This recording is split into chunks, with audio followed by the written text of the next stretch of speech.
কচু দিয়ে পুঁইশাক ডাঁটা চচ্চড়ি। এর জন্য কচু, পুঁইশাক ডাঁটা, কিছু বরবটি কেটে ধুয়ে নেব। কড়াইতে সরষের তেলে 5 ফোড়ন, জিরে, আদা, কাঁচা লঙ্কা বাটা দিয়ে মশলাটি একটু ভেজে নেব। এরপর দিয়ে দেব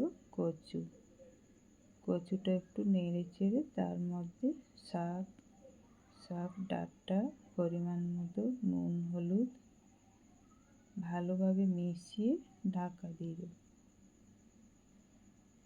3-4 মিনিট পর 2 চামচ সর্ষে বাটা দিয়ে নেড়ে চেড়ে জল দিয়ে দেব।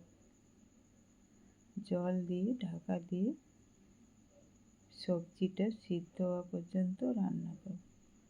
সবজি সিদ্ধ হয়ে গেলে একটু মাখো মাখো করেই নামিয়ে নেব। কচু দিয়ে পুঁইশাক ডাঁটা চচ্চড়ি রেডি।